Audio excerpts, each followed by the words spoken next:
নমো নমঃ সুপ্ৰভাতম শ্ৰীমদ ভগবত গীতামৃত।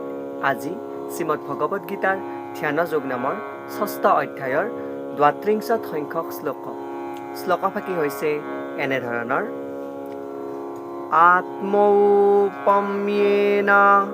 সৰ্বত্ৰ সমং পশ্যতি অৰ্জুন সুখং বা যদি বা দুঃখং স যোগী পৰমো মতঃ। এই বিশিষ্ট শ্লোকফাকিৰ বক্তা হৈছে শ্ৰীমদ ভগৱত শ্ৰীকৃষ্ণ। শ্লোকফাকিৰ অসমীয়া অৰ্থ হৈছে এনেধৰণৰ: হে অৰ্জুন, যিজনে সকলো প্ৰাণীৰে সুখেই হওক বা দুখেই হওক তাকেই নিজৰ সুখ দুখৰ লগত তুলনা কৰি সকলোকে নিজৰ সমান যেন দেখে, তেওঁৱেই হৈছে উত্তম যোগী। এই বুলি কোৱা প্ৰসংগত ভগৱান শ্ৰীকৃষ্ণই সখা অৰ্জুনৰ আগত এই বিশিষ্ট শ্লোকফাকিৰ অৱতাৰণা কৰিছিল।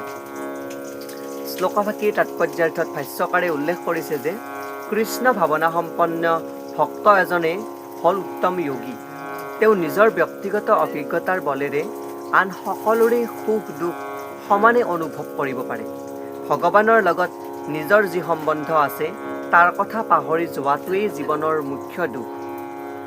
কৃষ্ণই মানুহৰ সকলো কামৰ পৰম ভোক্তা, সকলো মাটি আৰু গ্ৰহ নক্ষত্ৰবিলাকৰ অধিপতি তেওঁৱেই, আৰু সমস্ত সাকাৰ নিৰাকাৰ ব্ৰহ্মৰ স্বৰূপৰ অধিকাৰীও হৈছে তেওঁ।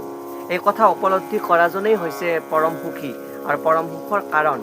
উত্তম যোগীয়ে এই কথা জানে যে কৃষ্ণৰ লগত নিজৰ যি নিত্য সম্বন্ধ আছে তাৰ কথা পাহৰি থকাৰ বাবে জীৱই যি সত্য ৰজ আৰু তম নামৰ প্ৰকৃতিৰ গুণ তিনিটাৰ প্ৰভাৱত পৰি থাকিব লগা হয়, আৰু এই প্ৰভাৱত পৰি থাকি যি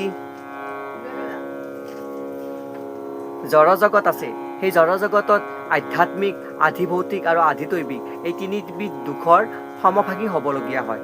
আকৌ কৃষ্ণ ভাৱনা সম্পন্ন হ'লেই সুখ হয়। সেইবাবে কৃষ্ণ ভাৱনা সম্পন্ন ভক্তজনে সকলোৰে মাজত কৃষ্ণৰ জ্ঞান বিলাই দিবলৈ প্ৰয়াস কৰে।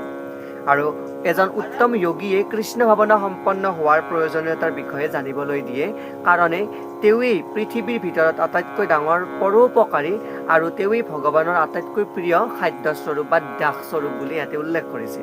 আৰু সেই প্ৰসংগত ভগৱত গীতাৰ অন্তিম অধ্যায়ত মানে 18 নম্বৰ অধ্যায়ত উল্লেখ কৰিছে যে ন চ তস্মান মনুষ্যেষু কশ্চিন মে প্ৰিয়কৃত্তমঃ।